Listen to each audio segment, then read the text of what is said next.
Good evening, folks. I'm continuing on to talk about some of the benefits of rotational grazing when you can't mob graze.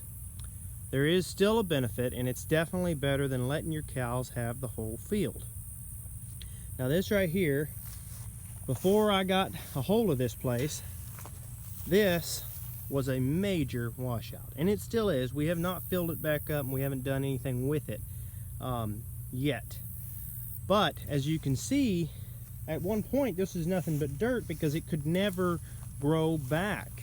But now it's all grass, and you can see just how much distance I have between there. There's probably 2.5 foot there between that gate and the ground. So any calf could easily get through that. But you see here, I mean, I don't know how well you can see it, but like you can see the ridge there, there's a lot of washout, and that washout goes on down.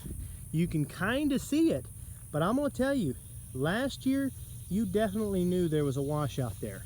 So even though we're not mob grazing, we're still getting a lot of benefit, because you cannot even hardly see this. This all used to be a washout, and it's still a washout. The water still goes down it, but there's grass growing through it. And the one thing that I can say that I've noticed since I've seen this is not only this, I mean, you can see how deep that is. This did not have any grass at all in it, and it never did.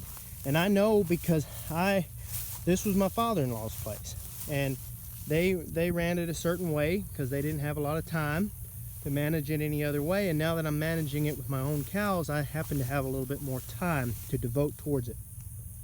But what I'm seeing here is dramatic differences. That entire washout is completely full of grass, just simply by controlling the cows and rotating them.